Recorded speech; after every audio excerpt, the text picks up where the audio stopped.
Welcome back to the Bideo. It's been 3 months since we've done this. It's been 3 months since we've done this video. I'm joined by everybody: Steve, Dan, Nick. Not Tyler. Not Tyler. Dang. Believe it or not. And I think we're just gonna do some ketchup, not mustard. I hate ketchup. Come for the comedy. That's what we're all about. What else we got? I'd say that's about it, because that's what we talk about, right? Yeah, usually. Mostly games. Mm-hmm. Sometimes some real-life stuff, if it's real impactful, or involves games. Like me, I bought PAX tickets. Big surprise. Nice. Was there a contest or something? Kind of. There was one for, like, sign up and you might get free PAX badges. And I did not win. That's unfortunate. Yeah, but that's okay. It just would have been convenient. So, before we start video games, Steve is currently eating, so we can talk about Stuff food. in his fat face. I'm fine. I'm not chewing specifically right now.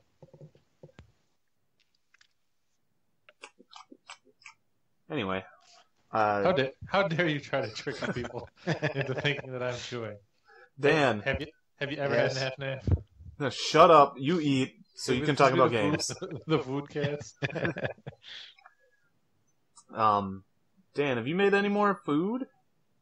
I have not. I was actually going to the store, as I mentioned beforehand, to replenish my stock of stuffs and make something else this week. Something not like a quiche? Yes. I don't know what yet, but I'll figure that out as I go. Nice. I've been looking at recipes, and all the recipes on the internet are like, here's how you can easily make this food. But I want to make something complicated and weird. I mean, I feel like you should start with the basics, though. Dude, I work in a kitchen. I made a homemade lasagna today. I am ready to step it up. Oh, man. Getting intense there. Yeah. So I'm looking at interesting things that I would like to actually eat too, because I don't want to just feed my friends and not feed me. Right. So you make a mean banana bread. Oh, thanks. Maybe I'll make some more when I hang out with you guys next. Does it insult you? I don't get it. You said it was mean banana bread. So I asked if it insulted you. Dude, I thought Tyler wasn't on this podcast. That was a hard dad joke.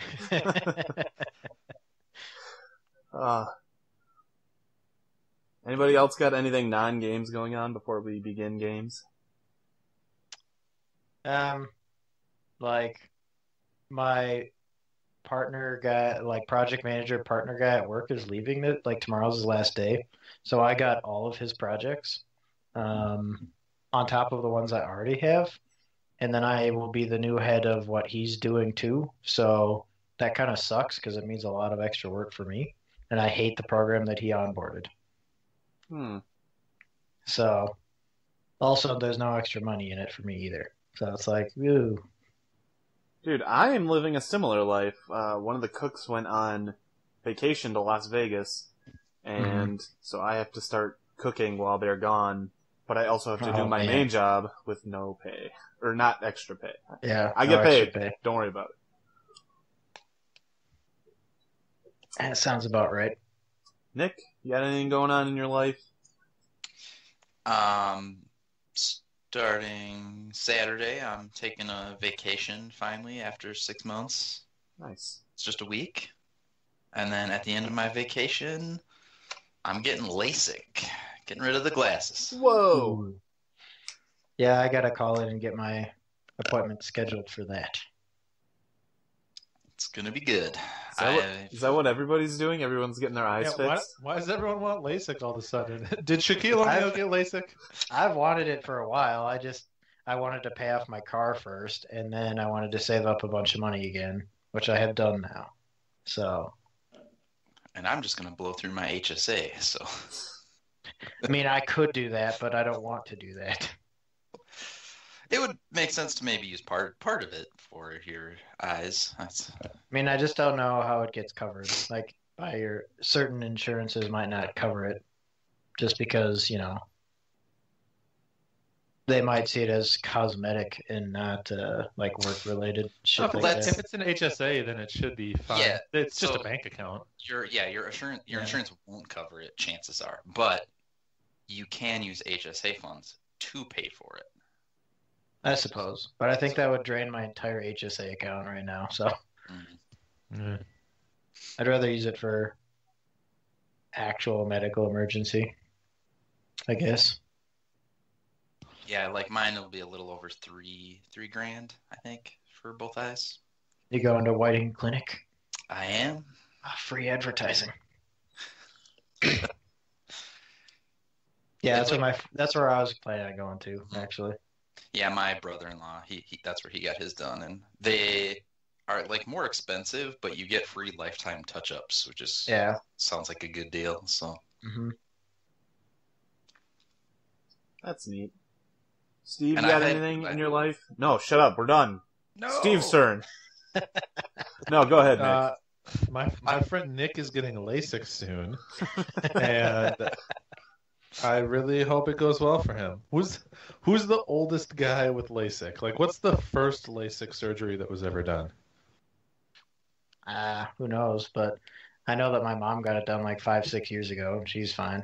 What, like, do we know that 30 years from now your eyes won't just like shrivel up and fall out of your head? Is this a guaranteed thing? I mean, I feel like at that point, there might be alternatives, like cybernetics, maybe. That's true. No, I don't know. There's nothing. That's not true. There is new stuff in my life. I have a new job, but Yeah, he fucking ditched me. yeah, My I lunch abandoned pal. work, boys. No, I can still be your lunch pal sometimes, but That's a Yeah, heck of a drive. I work for the university. What? Oh. So my job's the opposite of Dan's, where he is taking on the work of someone who left, and I'm starting a job. And right now it's very cushy because no one expects anything of me. I just get to sit around and learn stuff, and no one asks me to do anything. It's pretty nice. That's Enjoy cool. it while you can. Someone came over to me and specifically said, like, this job is pretty cushy. So I'm hoping that that's a good sign. Like, someone I don't know came up, introduced themselves, and they were like, hi, I'm Jane Doe, and I work in the finance project department. And here's like 2 random trivia facts about the university, and also just so you know, this is an easy job. And I was like, do you even know my job? Like, we're not on the same team. We don't work together. What if it's not? But yeah, that's my exciting thing is I have a new job. Yay, woo. Nice. Is it games time? It's always games time. It's never not. Name one time in your life that wasn't games time. Probably. Even then, I'm like thinking about the games. So, I mean, it's been 3 months of games, and I imagine we can't all mention all the games we've been playing, so it's kind of a hit the highlights. Maybe, Nick, maybe what you if- could mention all the I was gonna games. say, what if we've only played like 3 games? Well, then you're good to go. Let's hear them. I mean, do we want to Oh, start? me? Or do we want Nick Anyone. to start? Someone say the name of a game and talk about it. I love games. I feel like despite the year since it's been out, I've been hearing a lot of people talking about like, hey, I'm playing Persona 5 again. Dude, yeah, Or I'm everyone hit it. finishing it. Or... Well, that's because a lot of people, Noah, never Sorry. finished it in the first place Sorry. or ever started it, Steve. Hey, He's my not house allowed has my house has started it. Mm-hmm. This household has played Persona 5. It's true, I watched it happen. But yeah, why is everyone playing it again? Is it just because one of us played it again, and so then it was like, oh, I should play that. Oh, I should play that. It's probably because the animation came out or has been airing. So people are like, oh yeah, Persona 5, and they go play it again. It's I don't true. know. I didn't know that was a thing, but I started playing it because I started a while ago, but it didn't get very far. And then I picked it up again in like the last couple weeks. And so I just finished that first palace. Got to name my team. And I'm like working on finding the next target. So it's been a good time. I beat that game. Oh, Sat down and crushed it. He beat it to the point where he saved right before the final cutscene. Oh, that's so true. Go to bed.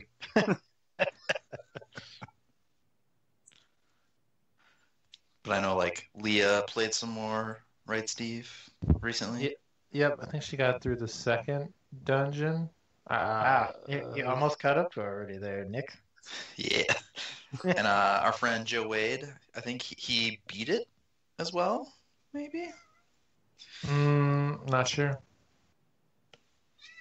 Or at least he played more of it. Yeah. Oh man, did the kitty play Persona 5? What dungeon is the kitty on? The kitty is... We got Scout. How you doing? He's on the last boss. Oh. Yeah. He's what he better does at well games next than to me. work. Yeah. Dude, what else you play, Nick? I also started... my birthday was this last month, and so I got a couple games. I got and started Horizon Zero Dawn. Nice. Good choice. That's a game I haven't got back to, but I really should. I got to being an adult. You start out the game as a little girl. I wouldn't say a little girl. Well, she's like... She's a teenager, a young teen, I think, Yeah. at the beginning. Her head's really big. Yes. I got out of the valley, like the starting, like I started to go into the bigger part of the map. That's about as far as I get. Yeah, like I'm just like in the adulthood part, like just barely. So, probably like an hour into the game, maybe. And that's me being kind of slow. But Oh, then I guess I'm in that part too. I don't know. She always looked young to me, so I didn't know what you were talking about. I thought you were further than me. Because I'm a couple hours into it. Okay. Yeah, I'm like just barely Gotcha. past the like montage. Sure. part. Okay. Yeah. But it controls really nice, and I feel like it's gonna be very fun. And I don't really know anything about the game, so that's always good too. Like for the last many years, I very rarely follow any hype trains or watch any trailers or anything. And so when I play games, they're usually pretty fresh in every way. Mm-hmm. It's a good way to live your life. Oh, it's the best. I avoid stuff like that too. Yeah, I generally don't look up any stuff ahead of buying the game. I feel like I've started a lot of games. I started the remake of Radiant Historia on the 3DS. What a good guy. Also not very far in that one. And like I think even when the last Bideo aired, I think I had like fallen back into playing some like Fallout 4. Yeah, I think so. And I've been playing that kind of off and on. I did like the new DLC and stuff. So I did the Far Harbor, all of the Far Harbor DLC, and that was really fun. There's like, it's in the Bethesda games, so there's like factions you can choose between. And I just killed everything. I just killed them all. There's nothing left on the island. I'm done. You monster. I'm a jerk. And And oh, and then yesterday I played a bunch of Disgaea DS. I have in that game I think I put like 450 hours or so, and I'm just working on completing the item. I'm gonna call it the item decks. But so you know how each item in Disgaea games has like the normal, the rare, and the legendary quality. I've been just working to get 100% by getting each quality of every item. And right now I'm at like 86%. And so that sounds like a chore. It feels like you're really underselling the like scope of the task that you're referring to. It is so much work. This has been a multi-year project. Oh, I've been like years and years. The one task that like sounds the worst, I've actually completed. So there's a monster in one of the levels during the story. It's a zombie that's like a Frankenstein zombie, and he has like 3 special items that he comes equipped with, and that's the only spot you can get him. And when you finish the story map and you go back to it, he does not spawn again. Like it's just a different, like random set of monsters. And so, when you load the map up, it's like a random chance as to what quality his items will be. And you know, like to get the legendary ones, it's a very low chance that he'll spawn with a legendary version of those items. And I have just reload the map over and over again. Yeah, so when you're like trying to farm it, you just have to load the map up, check his equipment. If he doesn't spawn, you turn the game off and quit and reload your file. Okay. Do that 60 times until he spawns with one of the legendary items. And so at worst, you would have to play through the game, let's see, at least once to get the normal versions, because you could steal all 3 during one game. And so you'd have to, at worst, play through the game 7 times to get all the items. Jesus. And I think I did get lucky and like had a couple. I think I had it where the rare items or versions, like 2 of them spawned at the same time, so I was able to like double up on one. But those are, I have all of those, and so now it's just like going through the item world and like checking enemies and the bonuses as I'm going and stealing what I can as I go. I haven't looked up how to like efficiently actually do or get the items, so I could still probably do that and speed that up. But I love that game, so it doesn't really matter. But I think That's dedication. Oh, and we were talking about this yesterday. I think when I do finally do that, get the 100% and I'm done, because like I've already like killed all the bosses I would need to kill at their hardest difficulty. So like I don't need to do that. It's just the items at this point. Just the hardest part of the whole game. Never mind the super hard bosses. It's collecting all the items is definitely the hardest part. It is in most games like that. Yeah. And like Disgaea 1 is, you know, it was the first one, so its mechanics are like the most archaic and janky. They're not very deep. Because like when you get into like Disgaea 4, maybe D2, like there's so many systems. There's like item worlds and character worlds and I don't know what else. But I think the next Disgaea game that I will try to 100% after this one will probably be 3, because that was my next favorite Disgaea. 3 is my first favorite. It's close with the first one. It's like the first one probably only slightly beats it because of the nostalgia.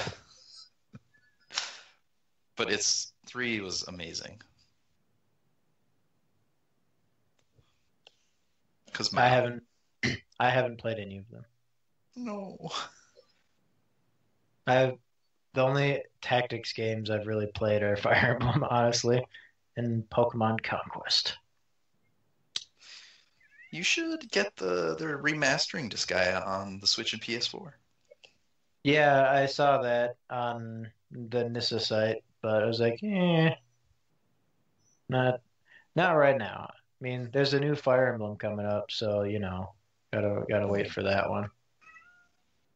Back in the day, um, I bought the PSP remake or port of Disgaea 1 before I had a PSP.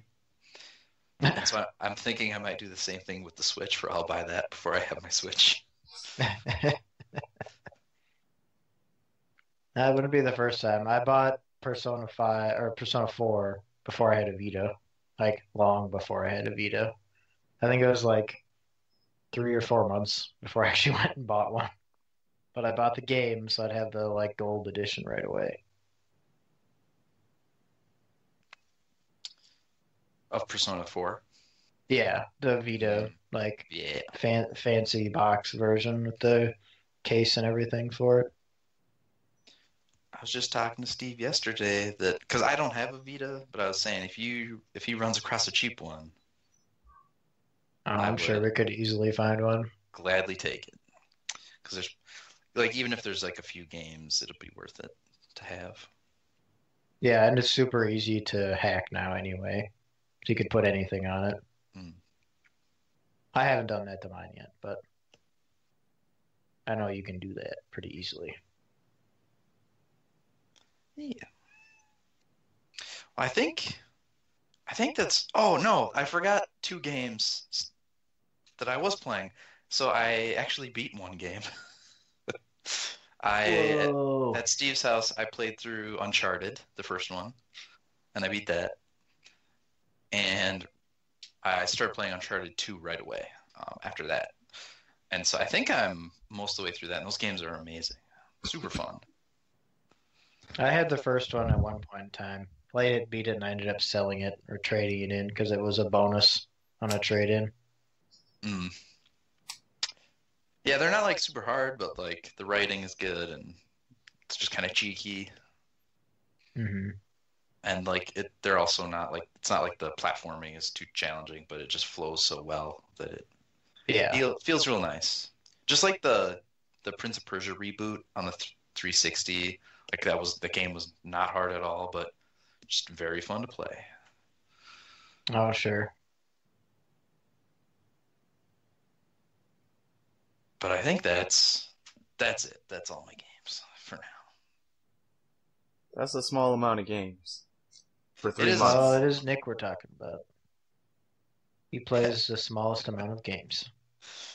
I was saying that it was like kind of fortunate that we had a hiatus in the Bideo because I had a hiatus in video games.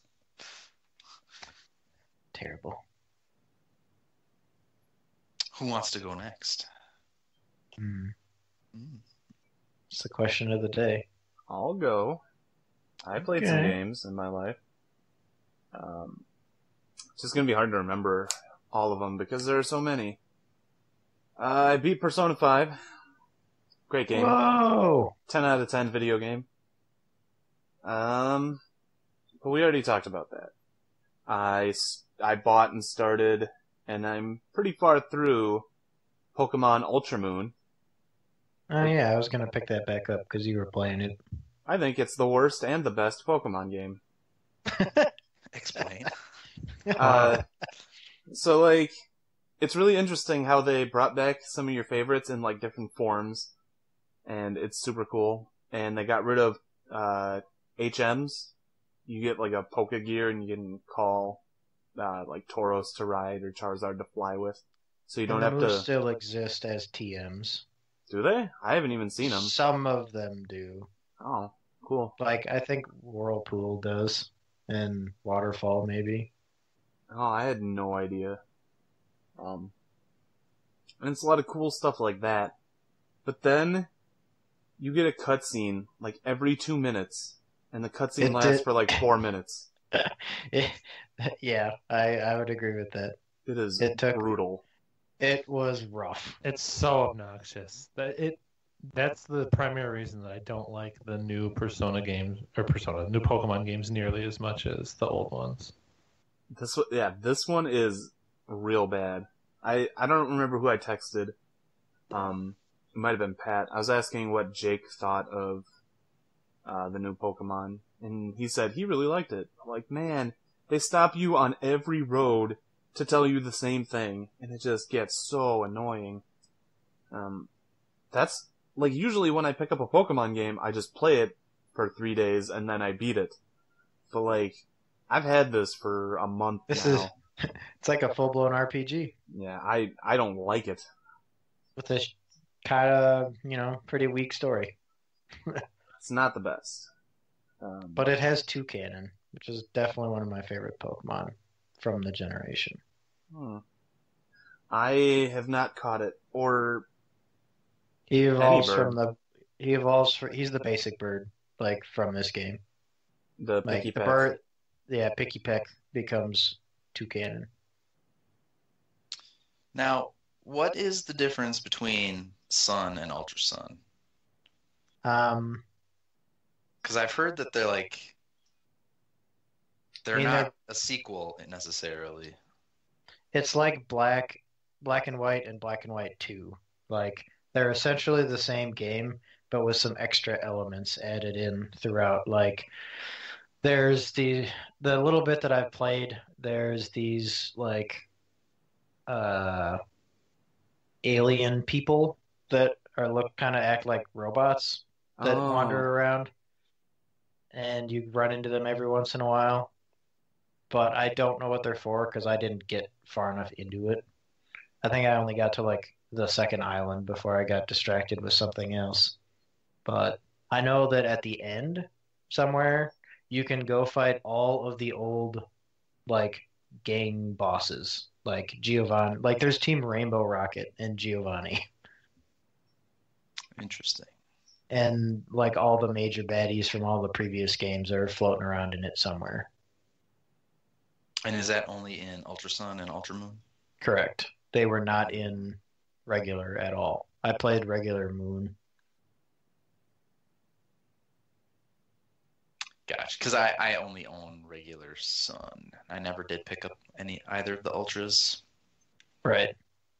I generally don't go for the second gen of the like games, but since this is the last one on 3DS, I was like, all right, I guess I'll get that because it was mostly Team Rainbow Rocket that sold me on it, to be honest.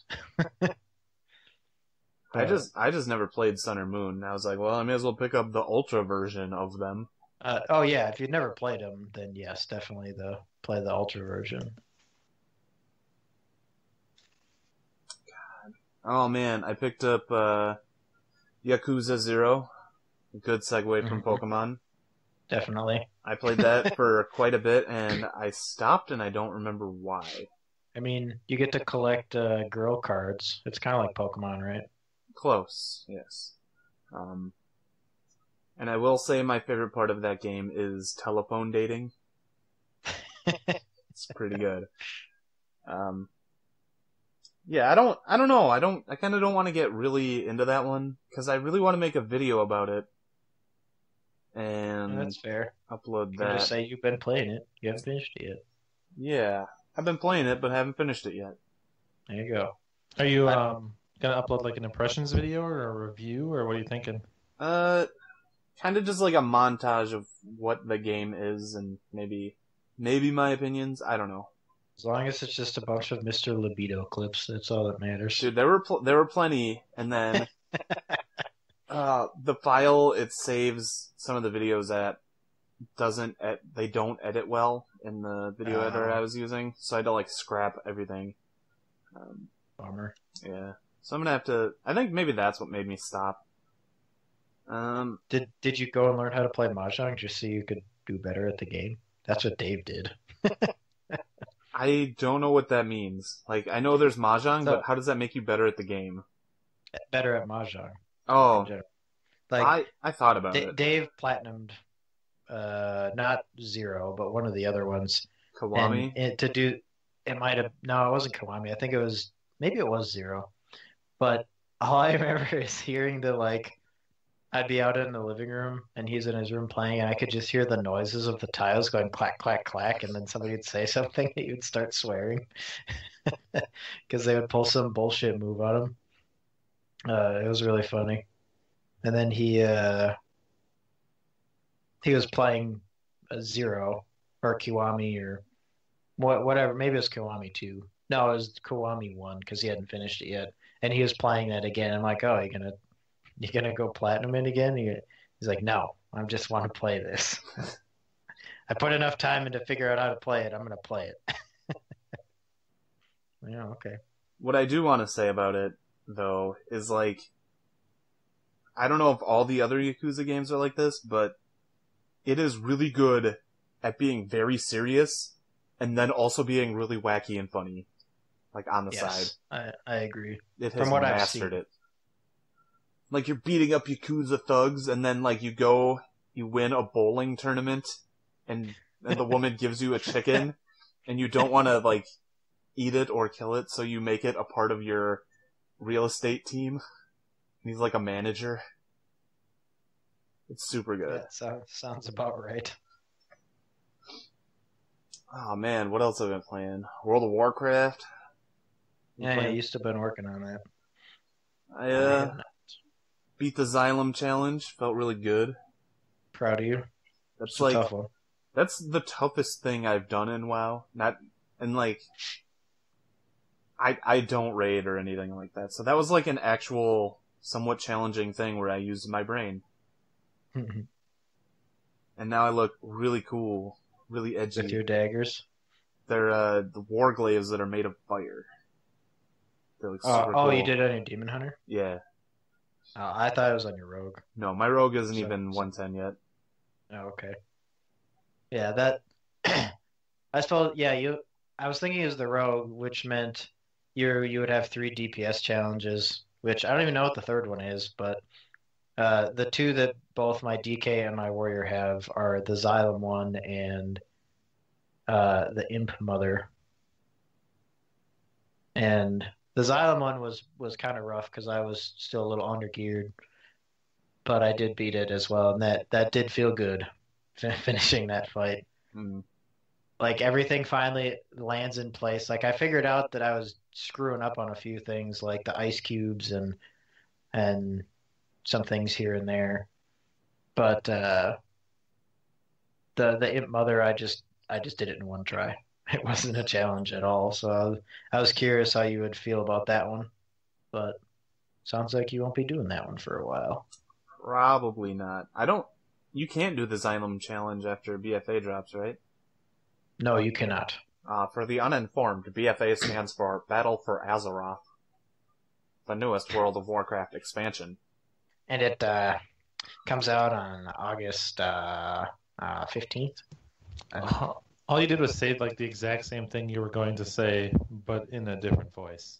It's not any different from who you are as a person. And? There's no satire It's there. for comedic effect. Shut up, Steve. Dude, Steve's just coming down on everybody today. I'm not playing games. It makes me irritable. But we're talking about him. We're thinking about him. Ooh. But yeah, I've been having some fun with that. I find World of Warcraft to be really fun alone as well as like in a guild or whatever. I didn't really ever play much in a guild, but like I'm enjoying the solo content. Like the Xylem challenge is something difficult that you do as one person, and I think that's really neat. It gave me something to like work for, I guess. Yeah. And Dan, we need to level those guys. We do need to get back to doing that. They have and I need to full do rested. my tank challenge. I switched to Feral. Oh, you did? Are you Yeah. happy with that now? It's more fun than Balance. Balance, I can see why guides tell you to level as that. It's like you can Yeah, group up because guys. you can pull like 10 dudes at once and kill them all. Yeah, it works really well, but It's man, really efficient. it's boring. Yeah. Yep, that's the side effect. I went to Steve's a couple weekends ago, So I heard. and I Here we played go. Dragon Quest 3.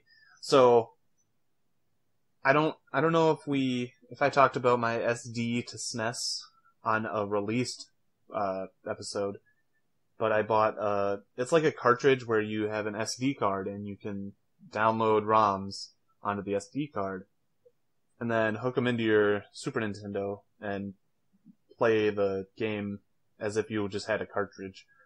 And so it's kind of like the R4 carts for like DS and stuff, in a sense. yes, kind of.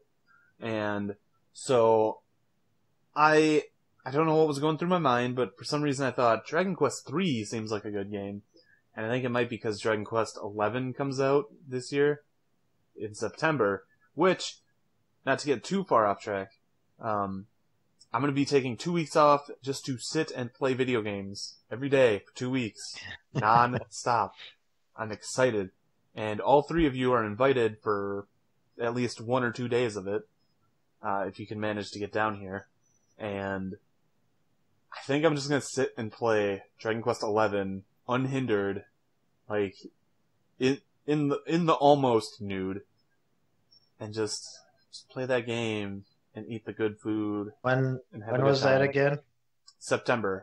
It comes out September 4th, I think. Okay. Well, I'll be back from PAX then, so I could probably wing it. Yeah. And I'm gonna take 2 weeks off, and it'll be really nice. My parents are going to Las Vegas as they did last year, but they're going to be driving, so they're going to take an extra week. And I just remember last year was just the best. Like, having the house to yourself. Yeah. More or less. When you go somewhere or go to do something, even though it's like your days off, you still think about the things you're doing. Like, if I go to Dan's house, because Dan's throwing a fun party, I still think about, like, all the things, like, oh, I gotta make sure I bring booze, and, like, I don't know, I gotta show up and talk to people. Like, no, thank you. But, like, just sitting, I can phase out everything of life. I can just ignore work. I won't even think about it. Like, even on my days off when I don't do anything, I think about work because I have to go back in 2 days. But when you take off 2 weeks, you get 2 weeks off. Oh, so good. Anyway, I played Dragon Quest 3. And I was texting Steve, I'm like, hey man, thinking about playing Dragon Quest 3, but it feels bad because it feels like I'm just going to emulate that game. So, the thing I did was I bought it on eBay. I bought the Super Famicom cartridge and box and manual. I was gonna say, is it the same as Dragon Warrior 3? I get them mixed up all the time. They are interchangeable. Yeah, because I thought they were released in the US as Dragon Warrior, right? Yeah, but there was some Dungeons and Dragons thing that were like they couldn't call it that or something. Oh. So I just call it Dragon Quest now. And 3 is one of the few I haven't beaten. Like I beat 1, 4, 5, 7, and I almost beat 8. I have 1, 2, and 3 all on Game Boy Color. I never beat any of them. Steve was talking about how he had 3 on Game Boy Color. Yeah. And I sat down and I played that game for many time. And it's really grindy, and Steve can attest to the battles I was having, where I'd walk through a castle, and I would find 4 magicians, and I would be slept, and then they just take turns until I was dead. Every time. That sounds about right. Yeah, you get the wrong like roll of enemies in groupings and spells, and you're just done. And they were more common than I would have liked. I watched a speedrun of that game. For It was RPG Limit Break? Yeah. It was Some Diener versus Twitch Pop. I thought it was just one guy playing when I watched it. Never mind then. Dan, why don't you talk about games while I try to remember my games? It's been that long, huh? It's been that long. Well, Let me think here.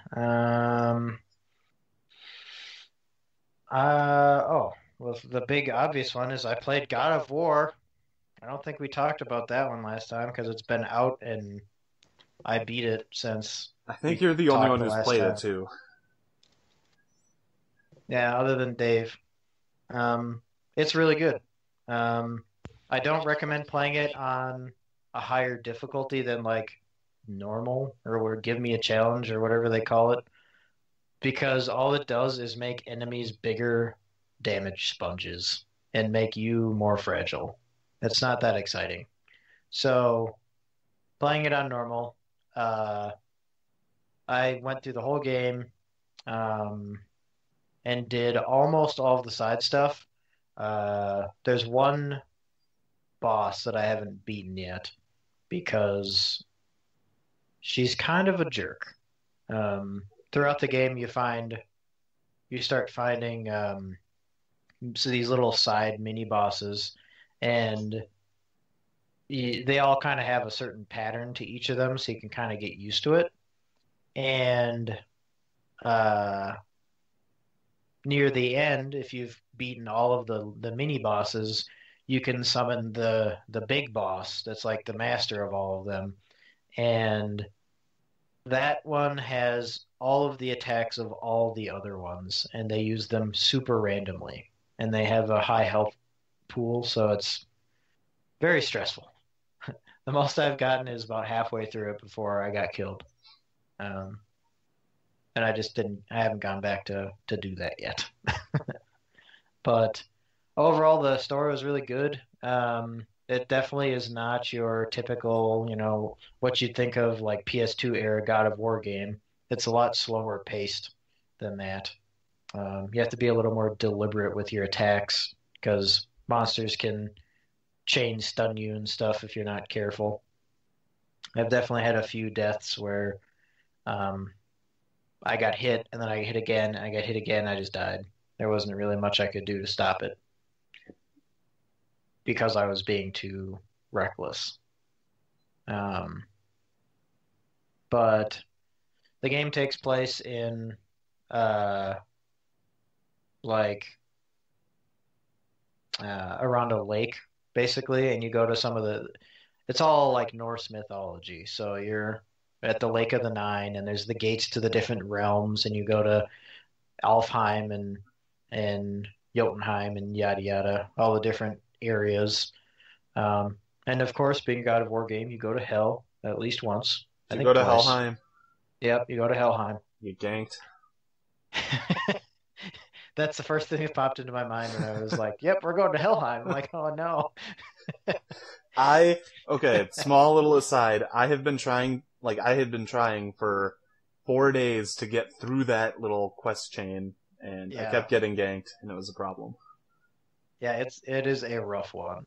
I honestly just avoid that zone for leveling now. Um, but the level system was kind of weird. Like it kind of has RPG elements, but you don't really you gain XP and use that to buff your skills like you did in the original God of War games, where your stuff hits harder or gains secondary effects, etc. But your direct level was tied to your gear that you have equipped. And the more higher level gear you had equipped, the higher your level would be. Kind of think like Destiny. It's a lot like that. And it, well, that part of it I thought was okay. I thought they tied damage and defense too much to level because I think level 8 is the max, maybe. And like if you're level 3 and you find a monster that's like level 5, it's going to take forever to kill it and you will do no damage. And it will do a lot of damage to you. But if you go back and fight it at level 5, then it's just a breeze. There's no challenge whatsoever. But if you say are level 3 and you stack a bunch of strength gear thinking, "Oh yeah, I'll kill it faster." It doesn't make any difference. You still do no damage. It was kind of obnoxious playing through some parts because they would throw higher level enemies at you every once in a while, and you just be stuck there wailing on them forever. That sounds But like Spike McFang. like what? Spike McFang. Steve will talk about it. Yeah, so Oh, Spike okay. McFang is a Super Nintendo game that I played relatively recently. And for anyone that hasn't played it, they should definitely go check it out. But it's sort of almost vaguely similar to a Zelda game. It's top down and it's very like Zelda style combat, but the game itself is a lot more linear. But it is an action RPG, so I guess Secret of Mana is another good comparison. But the difference in level is really significant in that game. So when you are like one or two levels below your enemies, it takes an absurdly get- long amount of time to kill someone, and you Yeah. just get like chunked so hard. And then you Yeah. level up once or twice, and you absolutely blow through an entire dungeon. So even though it's like a action RPG Zelda-ish kind of deal, I spent a decent amount of time just like grinding. And the main enemies in that game are onions because you play as a vampire. And so I was just running in and out of a room attacking these little like chibi cartoon onion men over and over and over and over and over It's again. garlic. Thank you very Oh, much. garlic. Yeah, you're right. That reminds me of like the early East games were like that too. Yep, exactly. But it's actually a really good game as long as you don't get underleveled. So that is a super cool one, and not one that you hear about so much. So I don't know if it's ever been re-released anywhere. Like I know it's not on Steam or anything like that. Or So virtual console or anything like that. Gotcha. yeah, I don't know why. Maybe it was a later release or something, but it's definitely underappreciated. Very good game. Sure. Okay. So God of War, highly recommend. Um, another game I played was the Bloodstained Curse of the Moon. Bloodstained is that Castlevania game coming out sometime this year, I think. But they did a little side project where they made like a Castlevania 1-esque game. Like it's pretty short, and it's got the characters from like the new game, but they are, little sprites like in Castlevania 1 or 2 or what have you. It's like $10 on pretty much every platform. Steam. I bought it on Switch. And I played through that in an afternoon. It wasn't particularly long. There were some parts that were really annoying because each character, there's 4 characters, and each one has kind of their own like specialty. Like the girl jumps really high and she can slide. There's a guy that can turn into a bat. There's a wizard guy that can put like a shield around himself, but he's really slow. But you kind of have to use all of them, and you can traverse different paths through the dungeons or through the stages, depending on who you're using, or who's alive, I should say. Because you can have all 4 people, but you switch between them, and then if one of them dies, you go to the beginning of the checkpoint and start with just the 3 people. And once everybody dies, then you get a game over, or like a continue or a game over. And then the actual like enemies and stuff were pretty cool. So for $10, I'd say it's worth a playthrough if you like yourself some Castlevania. If you backed it, I think they sent the keys out for free. Yeah, they just sent mine out to me the other day. It's such a good game. Oh my God. I cannot think of anything wrong with it. Did you beat it? Like I played it. I beat it once, and then I started the nightmare mode, but I only got like into the second level. So yeah, I only played it once on normal. I didn't start the nightmare mode yet.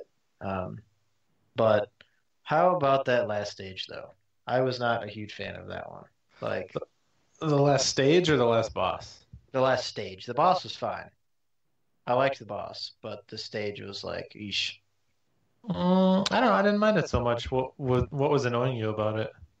The thing that comes and destroys the platforms. the like insane like wave of bugs or whatever. Yeah. Like Yeah. the part that I didn't get stuck on it for too long, but it was getting really frustrating for me was the tower climb part with that. Like Mm, to get up to the final boss.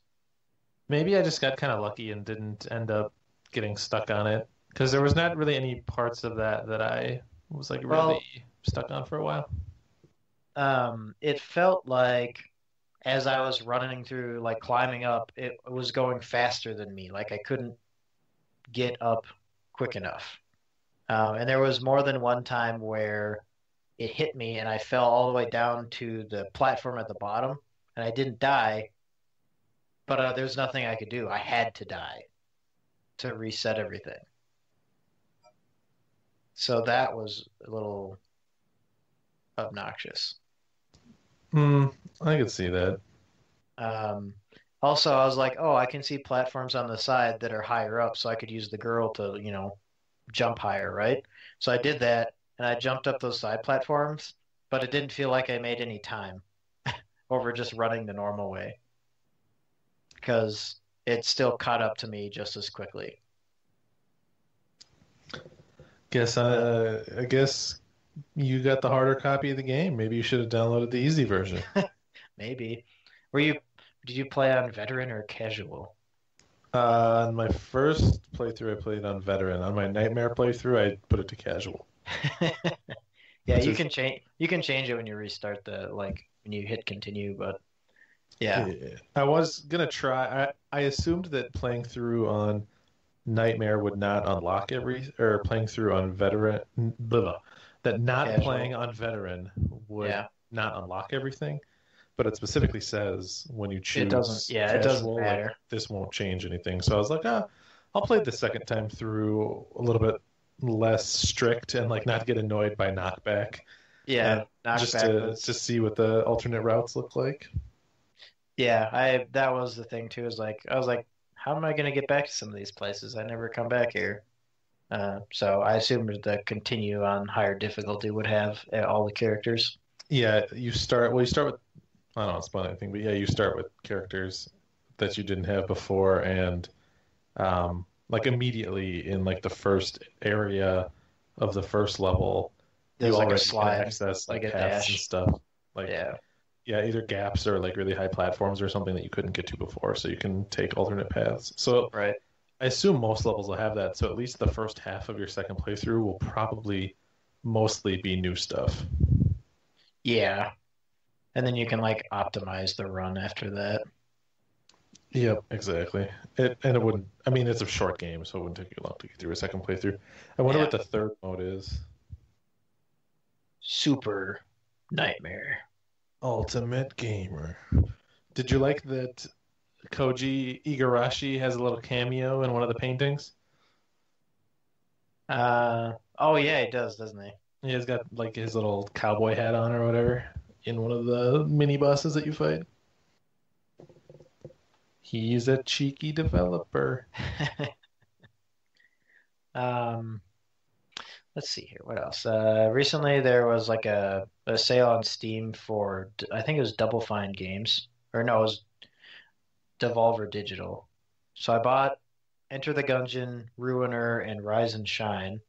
At some point, I also bought. There must have been a sale on Double Fine Games, or maybe it was a Devolver Double Fine crossover, like collaboration. But that one was called Headlander. I've That heard really good things about that. that one was fun. I really liked that one. Because it's a Tim Schafer like Double Fine game, so it has the comedy in there.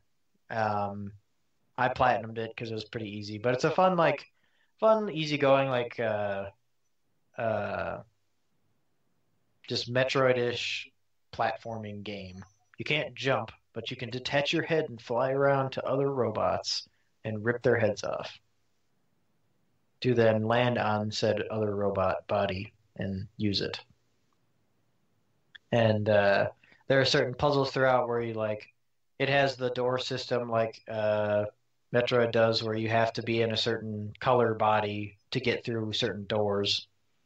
Um, And there's a few puzzles where you kind of have to have the bodies you land on have random like blaster types. Some of them are just a single laser beam. Some of them are a triple laser where it kind of is a spread shot. And there's a few puzzles later on in the game where you have to like shoot a triple blaster in just the right way so that they all bounce a bunch of times and hit a bunch of targets, and it unlocks like a power up. Um, so that's kind of neat.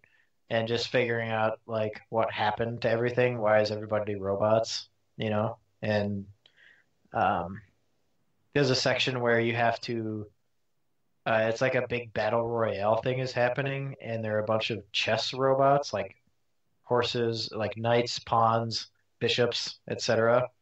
And when you're a knight, you actually gallop around, and the laser you shoot, it shoots out straight and then goes up at a 90-degree angle, just like a knight moves in chess. So, and you had to like get to one side of the area where you had to take the like the white knight into the black side's area and collect a download, bring that particular body all the way back to the other side of the arena and upload it.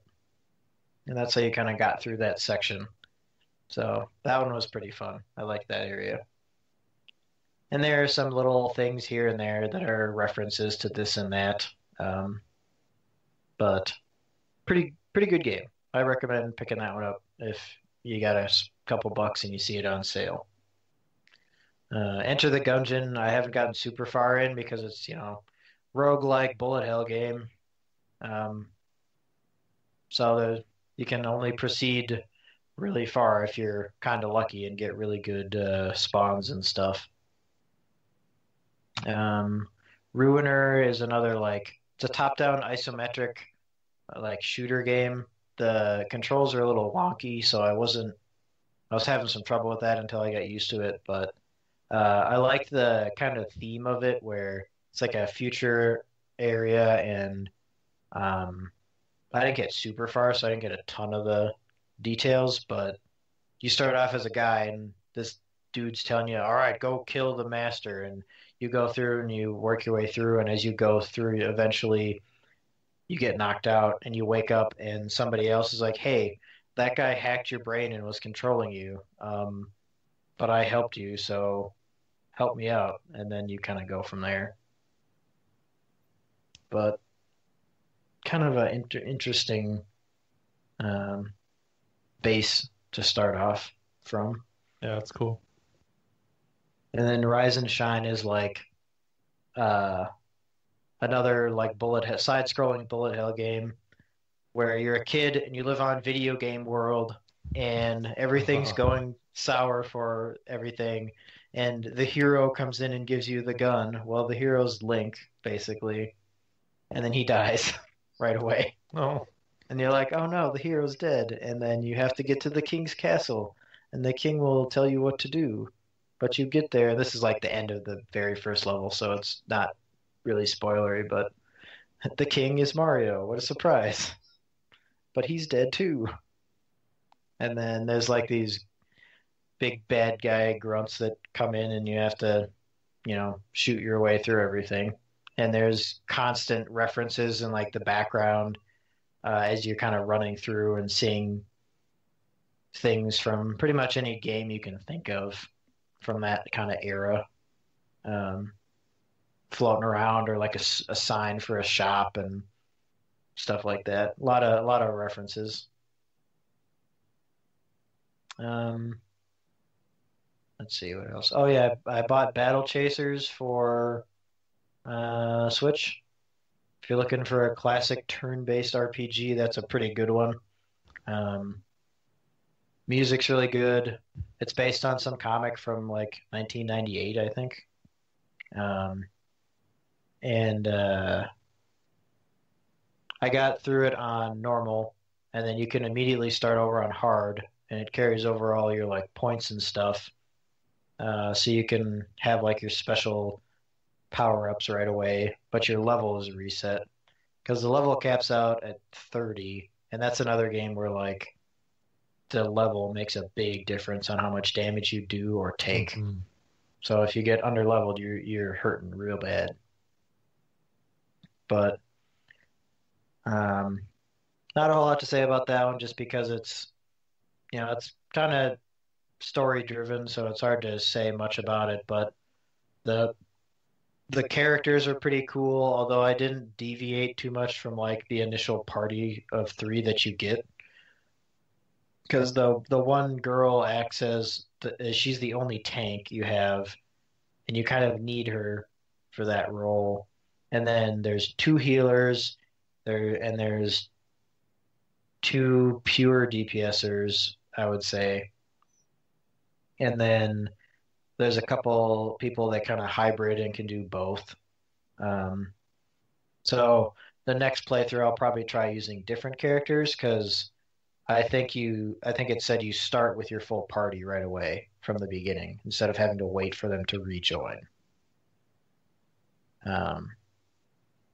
And one of them was it was an interesting character to build because she could be a high evasion tank, but she didn't really have like a self-targeting, or at least a consistent self-targeting buff, I guess you would call it.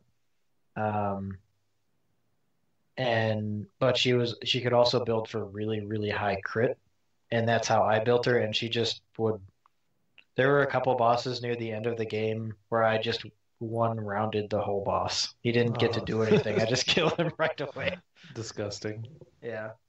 So it was easy to break the game near the end of it, but there were a few parts where I party wiped. So definitely has some challenge to it. Went back and played a little more Fire Emblem Warriors because I had been putting that off for a while. All the new DLC has been released, and I played a little bit of each of the new maps, but I didn't get super far into them.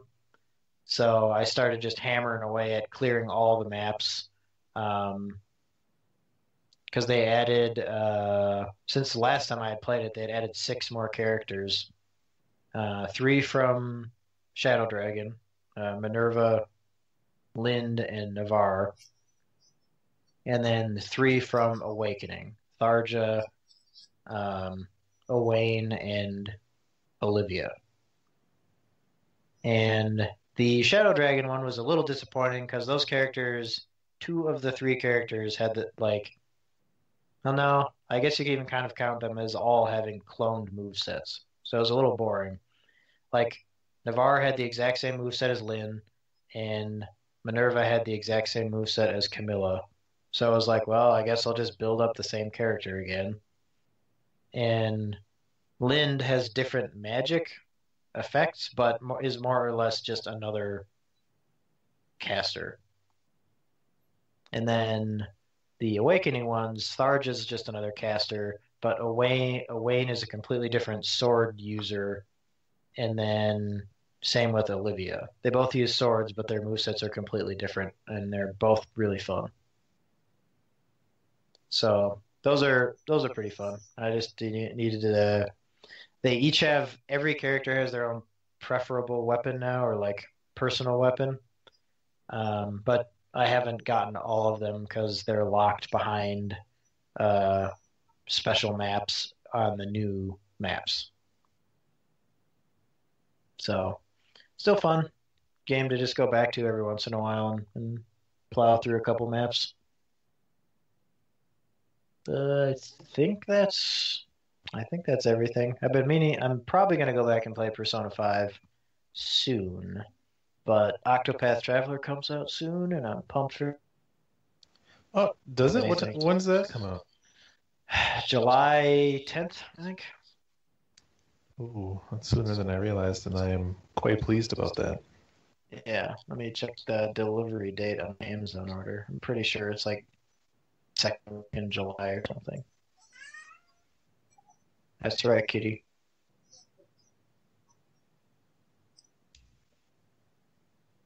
It's taking forever to load, but okay, here we go. It is out.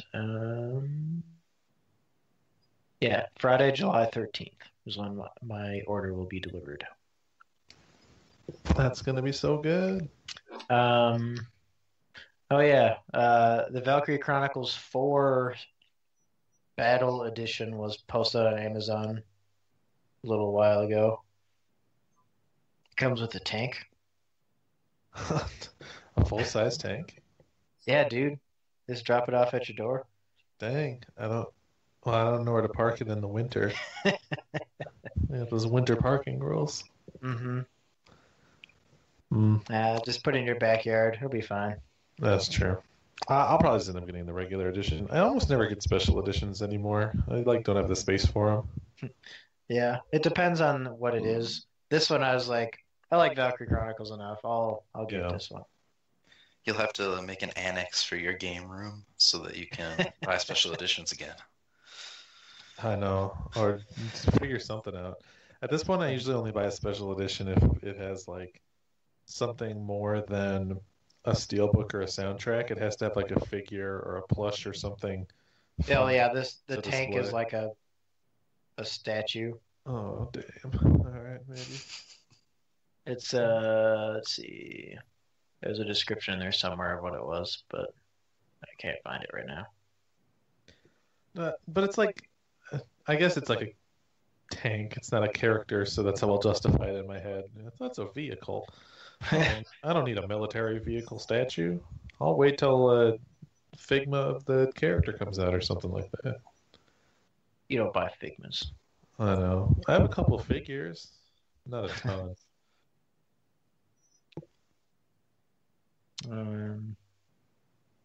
Oh, and you know how I bought that fighting game that was the like new NES cart, SNES cart fighting game thing, and that I still, Unholy Night. yeah, that I still Yeah. haven't been able to play because I don't have my chip, like the corners broken off of my SNES. Oh yeah. Um, they're doing one for Double Dragon. Ooh. That's on Amazon. Retroism: Return of Double Dragon. I heard that Unholy Night game is just awful. I'm sure just it's completely terrible. terrible. It Yeah. looks like garbage. I haven't played it, but everywhere I've heard is that it runs at like 15 frames a second and only has like a small handful of characters and but no depth, and it's just like Yeah. the lowest Ouch. of the low. But I mean, it wasn't was that their expensive. first. Yeah, it was like $20 or something like that. So this one is 50. Ooh. Supports 1 to 2 players. I'll come play it at your house and decide if I want a copy. Yeah. So I think that's all I've been playing. I mean, that's quite a list, but it has been 3 months. So Yeah. there's also probably some stuff I'm forgetting in there somewhere, but that's okay. Oh, I'm sure there's a ton of stuff that's being forgotten, but I It's bought all a good. Nintendo Switch. Woo! Well, not me, but You ready for Pokemon Go, Let's go. Switch? no, I'm probably not going to get that. Good choice. I'm not gonna get that either. I How about the Mega Man X collection? Maybe, probably, I don't know, Mega Man. Mega Man 11's going to happen. Yeah, Mega Man 11 is happening too. I don't like since it's like a regular Mega Man game. Like I didn't get into like the Mega Man 11, like the normal Mega Man games. Like I have Mega Man 7 or something like that, the one on Super Nintendo, and I didn't play it very much. That's I a didn't like tragedy. That one is okay. But I think all Mega Man games are great. Burn to the ground. Burn. That one's Burn. that one's amazing. even I was gonna say even what is it X7 X8? What was the PS2 one with that one doofy kid? I mean, Burn to the Ground is from X7, and if you're gonna Yeah, pick one of the X games to rag on PS2, you're gonna make fun of X7 over That's X8. that's probably the one that I was thinking of. X8 is totally good. It's basically X4 through X8 starting with X4, which is very, very good. Every X game just gets steadily worse, and then 8 saves it right at the end and bounces back up to being actually a pretty good game. But X4 is like secret best Mega Man X game after the original Mega Man X. It's so good.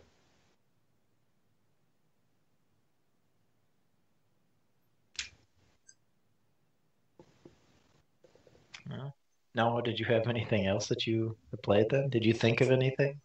I Did I played jog your... Star Fox 64 3D. What? What? Whoa. How did I not hear about this? I just played it in beta. I already played Star Fox 64, so I felt like it did not need that big of a mention. Okay, it's you're forgetting how long it's been since we recorded the video.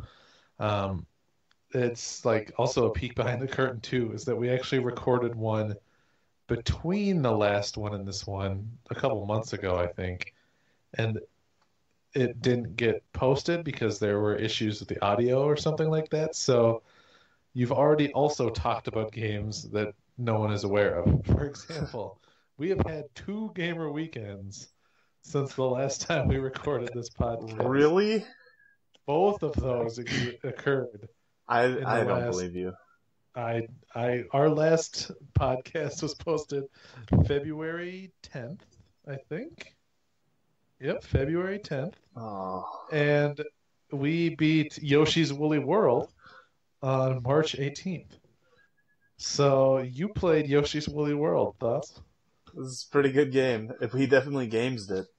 If you have a friend and you and that friend are united under the common bond of games, the true passion for games flows between the two of you.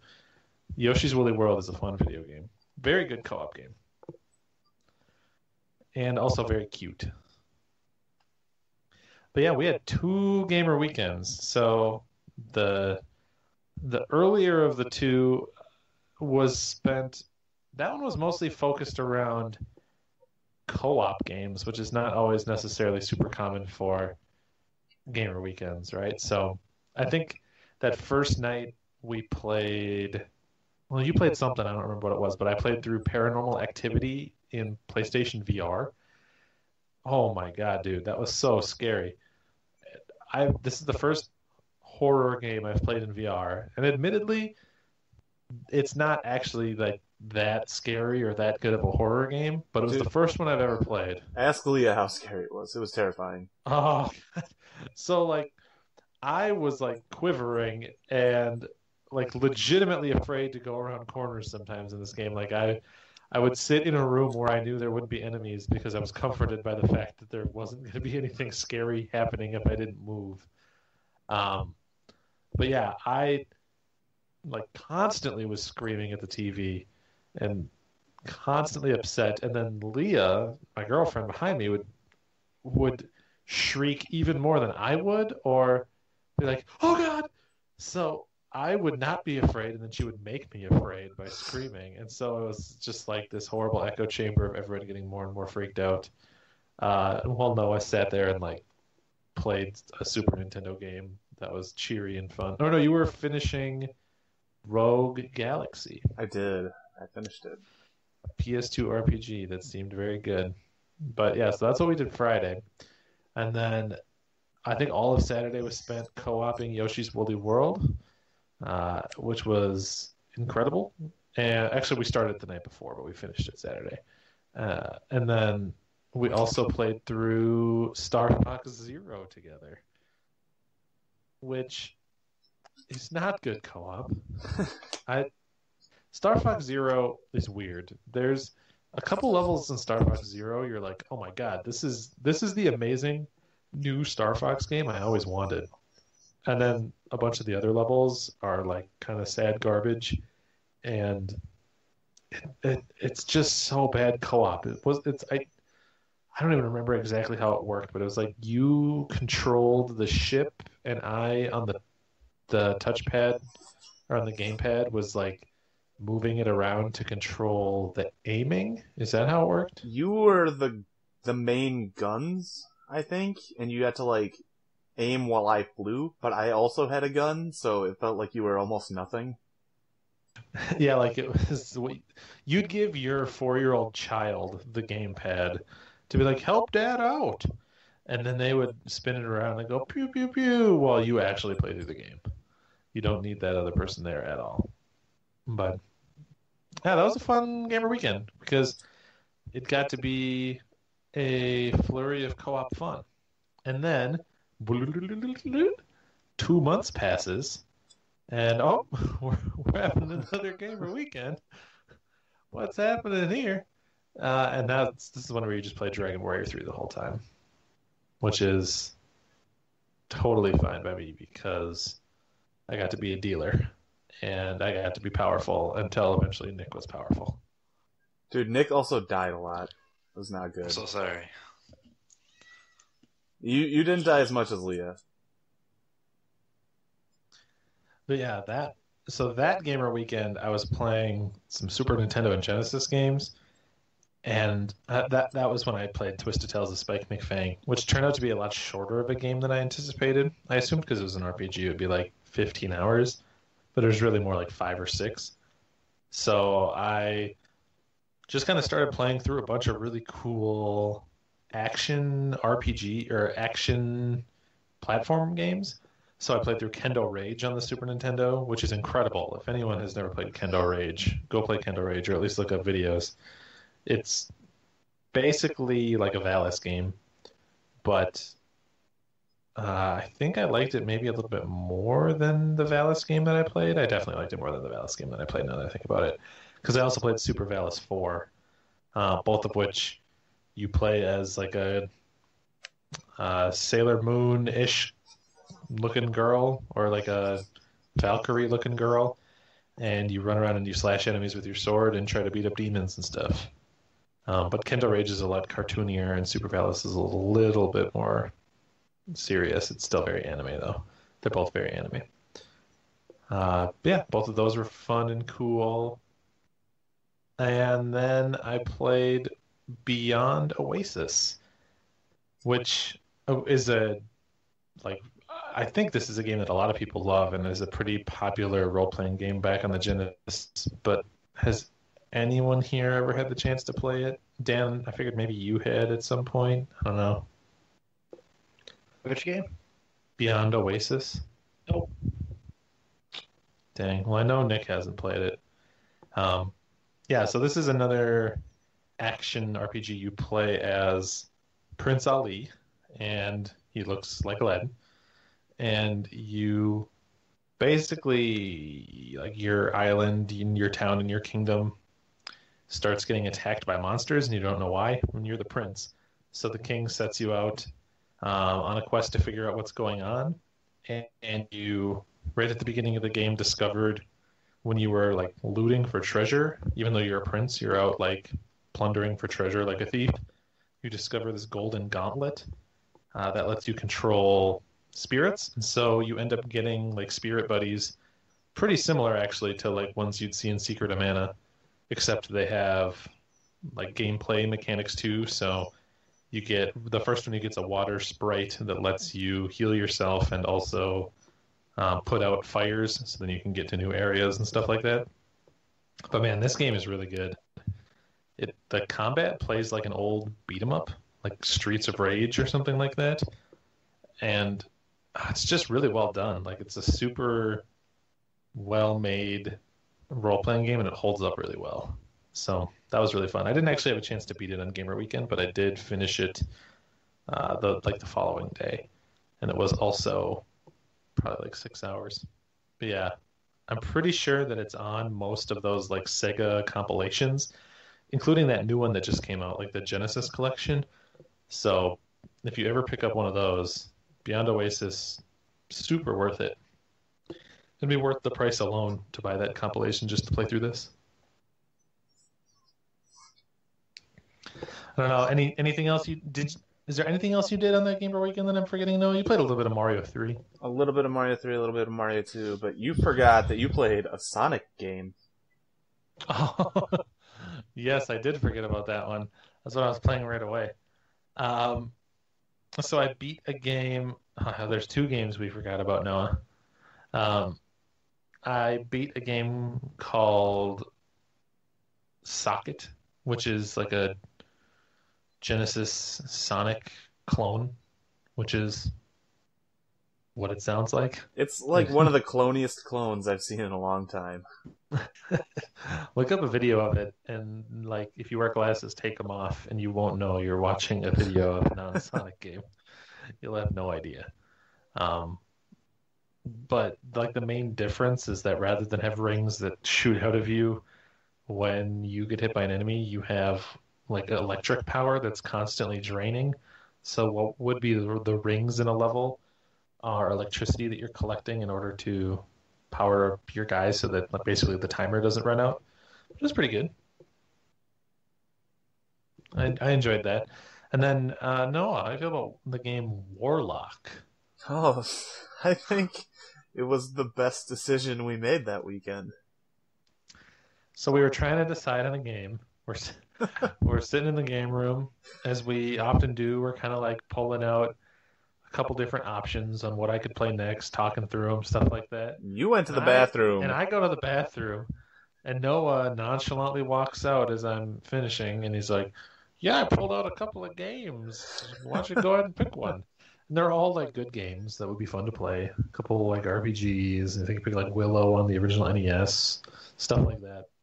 And then Warlock on the Genesis, which is my own dumb fault for owning this game. It's absolutely horrible. I think, okay, I shouldn't be that hard on it, but it is the worst game I played that gamer weekend for sure. I think it's based on a movie. Maybe there's movies called Warlock, but they're not ones that I've seen in the past before. And it's just a really average, boring 2D platformer where you get like spells that you can cast against monsters. I don't know how to describe it because it's kind of generic, but it's bad and it's hard. But thankfully, the saving grace is that every level has an unlock password, so I was able to slowly claw my way through it, mostly out of spite, because Noah picked it. He was laughing. Oh, ha, ha. It was I good. picked Warlock. You got to play it. And like halfway through, he was doing the thing where he's kind of like trying to give me an out to be like, you don't got to play Warlock anymore, man. He was been like, man, you played it for a while. You're good. You don't got to keep playing it. And I was like, I've come too far in Warlock. I'm not gonna play half of Warlock and then stop, and then later in my life have to come back and play this half again. I'm playing all the Warlock I'll ever play right now. It looked so bad. And like I said, you would never play this on a day that wasn't a gamer weekend day. Yeah, it was. I needed you there. Nick, do you remember back when I was playing through all my bad games at your house? Oh, that was a good time. So, and I've actually gotten rid of a lot of these since then. My collection's a little more curated, but I went through a period of time where after I was working second shift, and so I'd get off at like 10 at night, and then I would go hang out at Nick's house for like 5 hours until 2 or 3 in the morning. And I was playing through all of my bad games with him there. So I was playing through like everything that is just no fun, that there's no reason I should own, that I bought like on impulse or was given or something like that. And I played through a lot of bad games. I mean, I churned through bad games to the point where I had like nothing left to play that I didn't want. Basically, I only had games that I wanted to play left, which seems like a good thing, but was actually a problem for my mission. If I had been a YouTuber in 2006 when I was doing this, I would have recorded all of my hilarious bad games and had 1 million subs because I was doing what they all do. But it was a fun project, and Warlock made me nostalgic for those days. You beat Morrowind back then. Oh, and I don't care what anybody's listening to this says. Morrowind is a bad game. It's really good. No, not in 2018, not even back in 2013, and not, or 2012, and especially not the Xbox version. I played it in 2005, so it could be nostalgia. I played it either at or near the time when Skyrim was coming out. So it was already extremely dated. And the Xbox version, from everything I've heard and seen, is significantly worse than the PC version. It's uglier, it has a bunch more loading, it has no mod support, and like is buggier. So Yeah, yeah. When I played it, I was to make it better. I was also playing Morrowind at the same time. We were playing that at the same time, that's friendship. and I got to a bug where I like would equip a sword, and it was supposed to just give you a debuff. But when you unequipped it, the bug was that the debuff wouldn't go away. And so if you re-equipped it, it would apply the debuff again and it would stack. And so I discovered that I just didn't have armor anymore. No more armor. Good job. And so I could have gotten it back by like leveling it up, but it wasn't worth it. And so I did go back eventually, like probably like 3 years ago, 4 years ago, and I played the PC version, which was the having like the 2 second load times as opposed to like sitting for a full minute made it much more bearable. It's a good game. Yeah, it's not. It is. I've It's a never played game. it, so I can't comment. It is objectively a I'll game. probably never play it. Actually, I can see how it would be really good in other contexts. I just wasn't playing the right version, and it wasn't the right time for me. Because I'm not opposed to that kind of game. I really loved Skyrim in VR, and actually, I haven't even played as much of that as I'd like to. I'd like to go back to it. So, Did you ever beat it? no, I didn't play it much after we talked about it on the podcast. I started getting distracted by other stuff. So there's still a ton more for me to go do. Really excited to get back to it at some point. But yeah, I mean, I played a bunch of stuff in the last 3 months. I can't go through everything. Relatively recently, I played through a couple other VR games. I played through Rick and Morty Virtual Reality, which is by Team. I'm sorry. For playing a Rick and Morty game. Yeah. Well, it's even better because I've never really watched the show. I've seen like 2 episodes of the show, but it's made by the same studio that did Job Simulator. I think it's Alchemy Labs, and it plays just like Job Simulator. You're in like stations, and it's basically. I feel like there should be a name for this type of game in VR, but basically like one room or like a small set of locations with tons of objects and things that you can interact with, where the game is mostly about just like tinkering with stuff, picking stuff up, moving stuff around, poking buttons, pulling levers, that type of thing. But it was funny. It has the Rick and Morty style of humor. I'm pretty sure it was written by some people that were related to the show, and it has the same voice actors as the show does. So if you like the show, or you like Job Simulator in VR, it's good for both. I mean, there were a ton of references that I was missing because I don't know the show, but most of them felt pretty standalone. So it wasn't like you specifically needed to know something to get the reference. Mostly just like, I assume if you've watched the show, you'd see an object or you'd see a creature or something, and you'd be like, oh, I remember that from that episode. But I just didn't get that at all. I have 2 questions. One, Yeah. Did it have Roy? Who's Roy? Okay, in one of the episodes, there's a virtual reality game called Roy, where you simulate, like, Roy's life. See, there's an example of a reference that I didn't know. There's a virtual game called Troy, Oh, and it's like a choose-your-own-adventure game. yeah. Like, you start as like a baby and you choose like what toy you like, and then it becomes you as like a teenager, and you make decisions, and then at the end it shows you your stats. It shows you how long you lived, how you died, whether or not you were cool in college, like whether or not you were successful at your job, and a couple other things. So yes, that is definitely a reference to Roy. Alright. Also, was it worth the price? It's I mean, it's as worth the price as Job Simulator is. All right, I really like Job Simulator.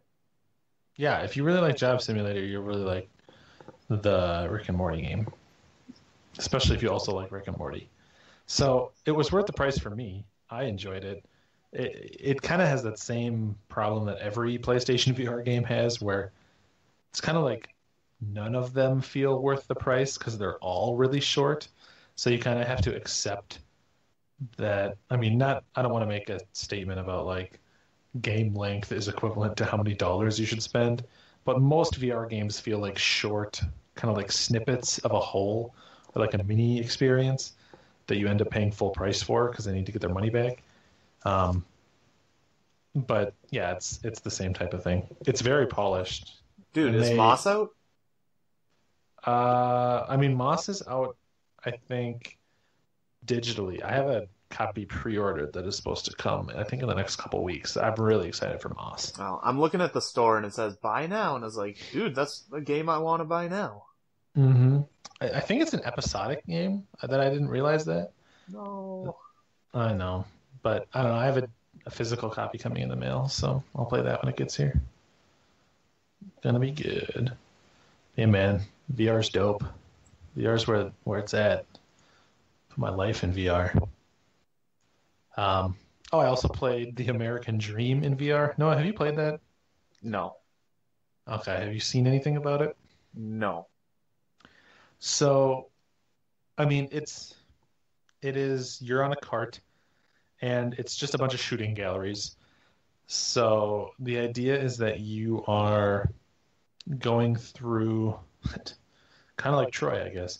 You're going through a cart, like taking a tour of a person's life from like childhood up to when they are an adult and have a family. So you go through like all the steps of like being a teenager, going on your first date, going to prom, graduating, um, like having your first kid, getting married, all that stuff.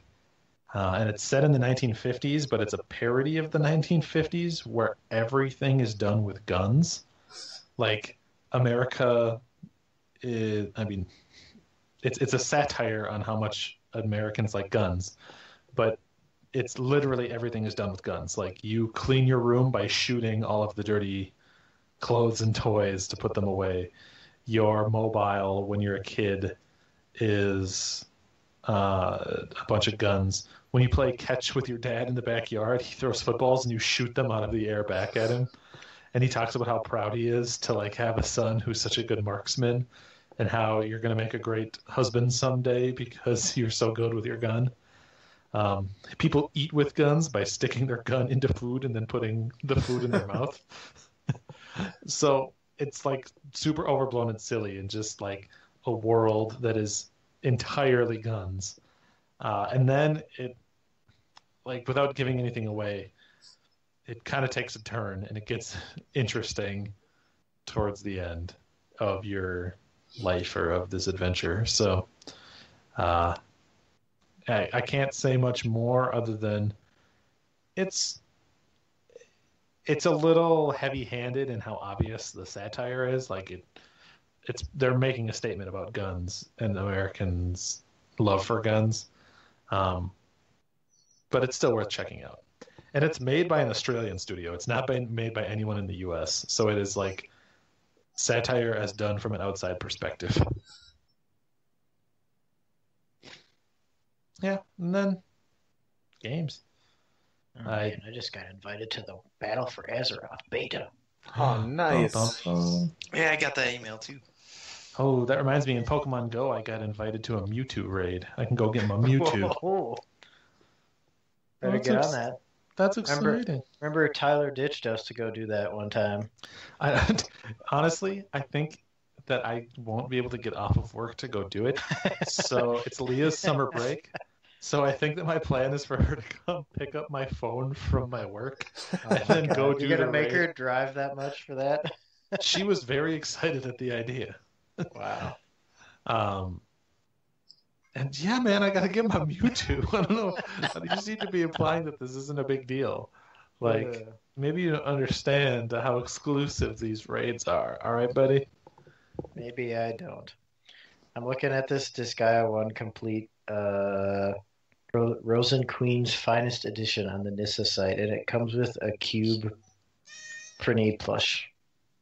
Oh, Nick, does it come with anything else? Oh, it does. It's got some Orthodox penny coasters. It's got a titties mouse pad. No, no, it doesn't. It has a no pie. It's flat.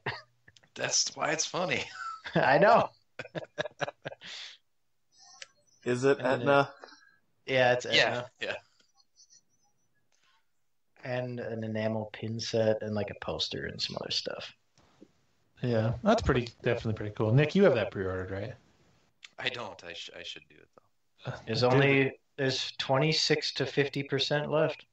Oh, it's been out for like available for pre-order for like a couple months. Yeah. Now, I think. I've been pre-ordering their stuff off their website just because they always have everything instead of like Amazon or something. Mm-hmm. And I think they finally do free shipping now, right?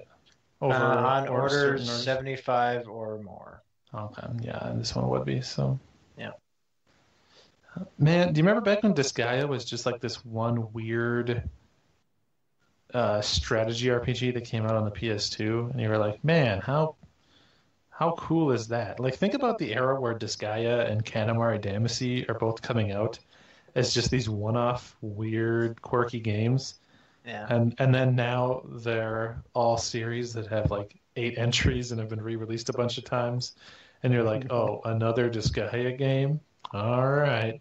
Yeah, I mean, I've never played any of them. I think I played the demo for one of them on the Switch. I didn't get it. You'll really like it. You should definitely check it out. You think I should get this? Yes, 100%. Disgaea is one of the all-time greats.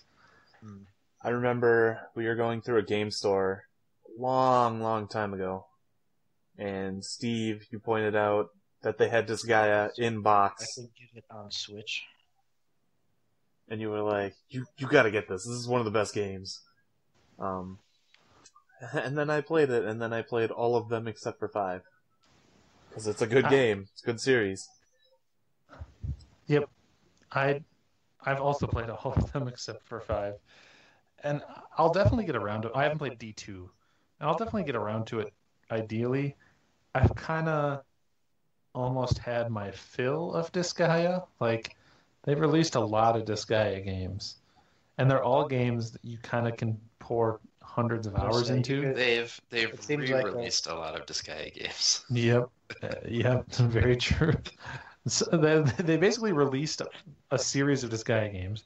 They ported and re-released all the Disgaea games, and now they're looping back a third time and just starting to release them again. Well, I mean, if it prints money, then why not? Exactly. My current maybe I'll get the PS4 one then. What I want to do most with Disgaea these days is encourage Nick to fill out his item log on the DS version of the original one. Oh, that's why we were talking about the Vita, because I was talking about wanting to play 3 again, and the Vita version of 3 would be ideal. Yeah, it would be really good. I think that does it.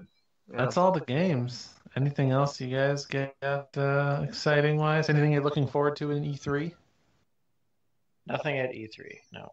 There was just a little bit ago the Persona 3 and 5 dancing games got confirmed for a Western release finally. Like, we kind of knew it was coming, but they never like officially said that. And that is going to be in early 2019. Dancing all night was really fun. It was. And I'm pumped for these ones. You're not even pumped for Metroid Prime 4? I mean, I am. But, like, that's already, like, a thing. Like, we already know about that, don't we? Oh, yeah. We haven't seen any gameplay, so I'm hoping we see gameplay. And there's no other characters. Just show me just Samus alone in a rainy jungle world. Just Just make it a port of Metroid Prime, the first one, and don't even like call it an HD remaster. Still call it Metroid Prime 4, but just have it be the world from Metroid Prime 1 again, and just stone face, don't tell anyone, and I'll still happily buy it. So I have a question. Last year they announced a canon Switch Pokemon game. Is that Pokemon Let's Go, or is there another one? No. Okay. They came out and specifically said, this is not the game we promised before, because people were upset about it. Yeah. What Pokemon Let's Go Eevee and Pikachu are is them saying, hey, all you people that played Pokemon Go, here's a game that's halfway between Pokemon Go and a normal Pokemon game, so buy a Switch, start playing the console games, so when we release the Pokemon games next year, that you'll buy those too, and we'll get more people to buy them. And I think it'll work well. I heard, and people are upset about this, that you can't evolve your Eevee in Pokemon Let's Go. I mean, in Pokemon Yellow, you couldn't evolve your Pikachu, so it wouldn't surprise me that much. I suppose, but Eevee is the evolution Pokemon. The whole point of getting the Eevee is to pick your favorite evolution, which we talked about. Where mine's Glaceon and yours is Flareon. Yeah, but I mean, he's like your buddy. You wanna evolve your buddy? I want to evolve my buddy. Steve, if you turn into an ice type, there's other Pokemon that you can get to be strong. You need a Pokemon to be your friend. If I could touch Dan with a Fire Stone and evolve him into Flary Dan, I would. Have you seen his beard? He's already Flary Dan.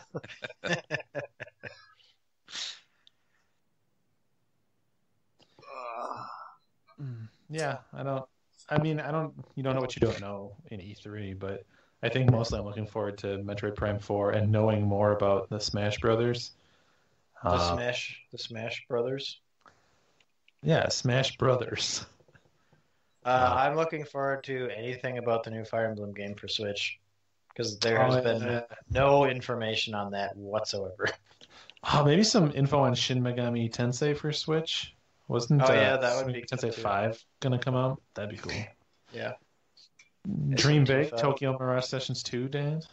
Yeah. Or just a port of the other one. I'd be okay with that too. A new Super Mario RPG. Yeah. Would also be excellent. That's what we need. But yeah, that's like Nintendo's the main one that'll surprise me this year. I definitely don't really care about Xbox at all. And PlayStation, they gave up on Vita, so what's on PS4 that I'm looking forward to? I don't really get excited for a lot of the AAA stuff, but like if they announced a new Souls game, I would be excited. Supposedly Bloodborne 2. I mean, I'd be happy with that. I'd be happy with any Souls game. Or even like a remaster of the Demon Souls. That would be good. Yeah. How about the anime Dark Souls game? You ready for that one? Code Vein? Is that what that's called? I don't freaking remember.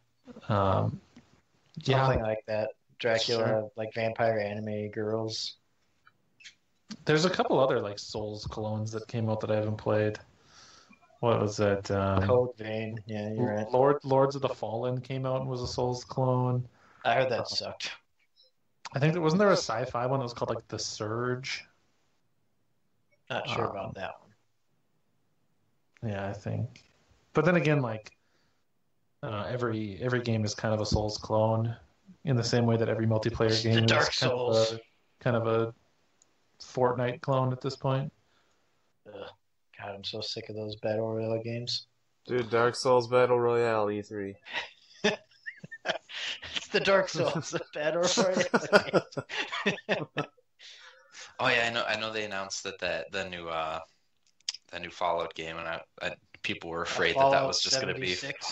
Yeah, people are afraid that was going to be Fallout Battle Royale, but I saw a really funny thing where it was like, all right, so you got the new, you're forced to play the new Fallout. You sit down, and at the beginning of it, you get out of the vault, and then someone takes you and forces you to sit down and play a game. And you sit down to play that game, power the computer, and there's only one thing you can play on it, and that's Skyrim. So you spend the entirety of the Fallout 76 playing Skyrim. It was so funny. Nick, we talked about this a little bit. It would be cool if a new Splinter Cell game was announced. Oh yeah. And I was saying to Nick that I read somewhere that there was like a Splinter Cell like timed event that happened in Ghost Recon Wildlands that had the original voice actor for Sam Fisher in it, but he had like a very small amount of voiced lines and it was only a timed event. And so everyone was speculating that, one, it's been a long time since there's been a Splinter Cell game, and two, it seems weird to take the time and effort to get that voice actor back just to record those lines. Because he was the voice actor in the original games, but not in the newer ones, like Blacklist and stuff. So everyone thinks that maybe he was already in the studio recording lines for a new Splinter Cell game, and he just recorded that other stuff at the same time. That'd be sweet. That would be interesting. The Star Fox racing game. Have you guys heard about that? I've not. Oh God. Star Fox Kart. So this is a very much like speculative leak, but there's been a like weird amount of buzz about the next Star Fox game being a racing game. Like basically, it sounds like Star Fox meets F-Zero, like combining the two franchises into one. So I don't know. I'm kind of down for that. Dude, imagine a Star Fox game that's like Diddy Kong Racing, where you can play as the R-Wings and the Landmaster and But you all that mostly different want to play stuff. as the R-Wing? Hey, I played as all the vehicles in Diddy Kong Racing, and I loved them all. That's true, but do you want to play as the Landmaster? Do you want to play as the vertibird that drops a little robot that hacks into the mainframe? Goodbye, Noah. Bye. You know what I'm secretly surprised about for E3? What? That I'm going to actually care about their PSVR conference. I know. Dude, tune in. I used to be the guy that's like, oh, I'll just not pay attention for this. But now I'm still that guy. I want to see it. Dude, drink the VR Kool-Aid. Join us. Oh, I shall resist. It's so good over here. You can't fight the future. The future. Yeah, I think that's all the leaks. The leaks this year have been really funny because everyone is just messing up so bad. Like, Yeah. Walmart posted a bunch of pre-orders for a ton of games early that released, like, that there was going to be like a new Assassin's Creed game, a new Borderlands game, all that stuff that everyone thinks is true. One of the companies, I think it was Warner Brothers for Hitman 2, like accidentally sent out promotional keychains before the announcement that were supposed to go out after the announcement. So like Nice. press and random people just got keychains with like the logo for a game that hasn't been announced yet. So then they were like, oh, guess there's going to be a new Hitman game. Guess so. Hitman Battle Royale. Yeah, I'm actually kind of feeling the hype for this E3. I don't like play any AAA games, so I don't usually pay I don't super care close attention. about anything until Sunday and Sunday and Monday. Is that Nintendo? Sony is on Sunday and Nintendo's on Monday. Nintendo's the only thing on Monday, and it's like 30 minutes Or or something like that. That's not enough time for me to see all the Metroid Prime gameplay that I want to see. I just realized that Battle Royale games are the new Muso games of last year. Yeah, that's very true. Dude, I forgot that everything had a Muso game. Like you talk about Hyrule Warrior. Yeah, like Fire Emblem Warriors, Hyrule Warriors. We're talking about those games like a year or two ago. It wasn't funny imagining a Dynasty Warriors clone but with Zelda characters. Yeah. Now you just accept them all. You're like, yeah, they all have one. They're all kind of good, but kind of the same if you like those types of games. Yeah. Yeah, Let's see. that's all I'm hyped for. It's a lot. Yeah. EA is on Saturday. Microsoft, Bethesda, and Devolver Digital are on Sunday. Square, Ubisoft, PC Gaming, and Sony are on Monday. And then Tuesday is Nintendo. The only reason to watch PC gaming is because it's hosted by Day 9. Oh, is it? Yep. I didn't know that. So, I mean, that's all Monday, though, so I don't know what the heck's happening at work on Monday, so I don't know if I'll be able to watch it. Yeah, I won't be able to Watch watch the most clips. of them live, which is a bummer. Yeah, because it starts at noon. Hmm. That's when Square stuff starts up.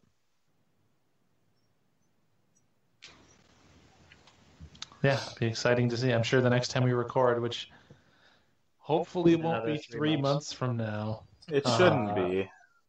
we will be able to talk about what we saw at E3 and what was exciting. Well, we'll see. Yeah, everybody, thanks for Yeah. listening. Before we go, I just want to do one thank you Oh my god. to anyone that goes to I our just wanna Podbean eat. page. I think that we're still updating it, but we have new banner and podcast icons that look much better than the ones that we had before. So thank you to our friend Courtney for being kind enough to donate her time to make those. They look quite nice, and I hope everyone appreciates them. I do. I do. They are very nice. I hope you, the listener, enjoy them. Yeah, Ross, thanks for listening, and I hope you enjoy the new banners. And Leah. Yeah, true. And Ben? Does Ben still listen? I don't know if I Ben hope still so. listens. I hope so. I hope so too. But if you're not those people, also thank you for listening.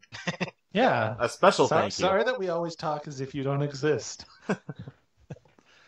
We affectionately refer to our audience as Ross. That's just our pet name for all the listeners. All right, we can go. You guys can eat. If you were smart and ate during the first 20 minutes of the podcast like me, this wouldn't be an issue. Oh, it's not an Well, issue. I think I already explained that during this podcast. True. Thanks and bye. Thanks for listening to the video.